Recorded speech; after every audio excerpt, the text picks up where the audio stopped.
재회는 냉정하게 말해서 흔한 일은 아니에요. 주변을 돌아봐도 우리 다시 만났어 하는 커플은 쉽게 보이지 않아요.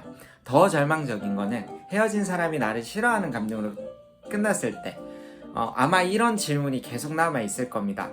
이만큼 상대가 나를 싫어하는데 되돌릴 수 있나요? 마지막에 상대는 절대 재회는 안 한다라는데 가능할까요? 오늘은 그 질문에 답을 해드릴게요. 상대가 나를 싫어해도 아무리 냉정하게 끊어내도 재회는 됩니다. 오늘은 리마인드가 기본으로 쓰는 재회의 원리에 대해서 최초로 공개를 해보도록 하겠습니다. 사실 여러분들이 재회에 실패하는 거는 설득을 하거나 상대의 마음을 어떻게 해서든 되돌리려고 노력을 했기 때문이에요. 하지만 재회는 상대가 나를 다시 찾고 나를 절실하게 원하게 만드는 과정을 진행을 해야 됩니다. 이걸 이해하려면 회사 이론을 꼭 기억을 하셔야 돼요. 예를 들어 여러분들이 한 회사에서 10년을 다녔다고 가정해 봅시다. 열심히 일을 했고 지금은 중요한 업무도 맡고 있어요. 그런데 야근이 계속되고 스트레스가 엄청나게 쌓여서 지쳤어요. 근데 연봉 협상을 하는데 몇 년째 연봉은 올리지 않아요.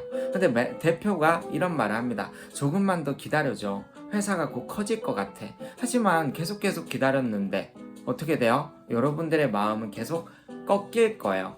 미래는 보이지 않고 더는 못 버틸 것 같겠죠. 결국에는 퇴사를 결심합니다. 사표를 내는데 대표가 갑자기 이렇게 붙잡습니다. 연봉 때문이야. 내가 좀 더 신경 쓸게. 사표만은 제발 넣지 마. 너 없으면 안 돼. 알잖아. 자, 이때 여러분들의 마음은 어떨까요? 솔직히 더 돌아가기 싫을 겁니다. 오히려 더 강하게 밀어내겠죠. 왜냐면 그동안에 힘들었던 그런 감정과 반감이 한꺼번에 몰려오기 때문입니다. 이제 와서요? 그동안 진짜 힘들었어요. 이제 진짜 못하겠어요. 라고 말을 하겠죠. 마찬가지로 연애도 똑같아요. 상대가 헤어지자고 결심을 했는데 이미 마음을 굳건하게 먹었어요. 근데 이때 설득하면 어떻게 될까요? 더 강하게 밀어낼 거예요. 당연한 거예요. 근데 이제 많은 사람들이 이렇게 착각을 합니다. 냉정하게 나를 끊어냈으니까, 헤어질 때 정말 너무 화를 냈으니까 나를 싫어해서일 거야 라고 생각을 하지만 사실 싫어하기보다는 방어 그리고 이별의 감정이 폭발한 상태라고 볼 수 있는 거죠. 결국 이별을 마음먹은 사람한테 지속적인 설득을 하는 것은 더 나를 밀어내게 만드는 행동밖에는 안 돼요. 그럼 어떻게 해야 이걸 역전을 할 수 있을까요? 자, 이제 한 번 더 회사 이론으로 돌아가 볼게요. 자, 퇴사 이후의 상황을 한번 보겠습니다.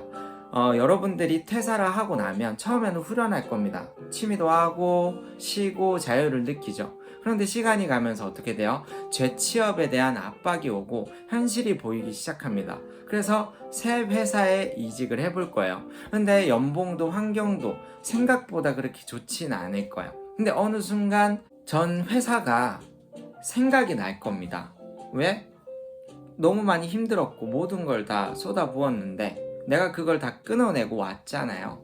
궁금할 수밖에 없어요. 근데 한번 찾아봤더니 이 회사가 엄청나게 대기업으로 성장을 했다고 칩시다. 그럼 여러분들의 마음은 어떨까요? 맞아요. 후회와 미련이 폭발할 수밖에 없어요. 전 회사를 서치하는 이유는, 즉 검색하는 이유는 아주 간단합니다. 전 회사가 궁금하기도 하지만 내가 이 회사를 그만둔 이유에 대한 타당한 합리화가 되어야 돼요. 근데 내가 나오니까 더 잘 되고 대기업으로 성장을 합니다. 그럼 어떻게 될까요? 떠나긴 했는데 그 회사가 더 좋아지면 내가 너무 빨리 선택을 한 건가? 아니면 진짜 이대로 영원히 되돌아가지 못하는데 난 어떻게 해야 되지라는 엄청난 좌절감을 느끼게 됩니다. 늘 돌아갈 수 있을 거라고 생각했던 전 대표가 나를 그렇게 붙잡았는데 그 회사가 엄청난 성장을 했기 때문이에요. 이별의 상황도 마찬가지입니다. 늘 자신에게 매달렸던 여러분들이 갑자기 너무나 달라져 있고 이제는 이 사람을 못 만날지도 모른다는 상실감을 느끼는 그 순간부터 상황은 역전이 되기 시작해요. 매달리고 설득하고 사과하고, 이거 뭐예요? 앞서 말했던 대표가 퇴사자를 붙잡는 방식과 똑같습니다. 상대가 더 방어적으로 변하고 차갑게 굴죠. 반대로 여러분들이 해야 되는 건 매달리는 행동을 이제 멈추는 거예요. 그 이전과 달라진 모습을 보여주고 더 본인들의 매력을 상승시키는 모습이나 달라진 태도로 상대한테 감정을 자극을 시켜주는 겁니다. 그러면 상대는 이제 심리가 흔들리기 시작할 거고 상실감을 느끼면서 리마인드에서 말하는 애착 오류가 증폭이 되는 겁니다.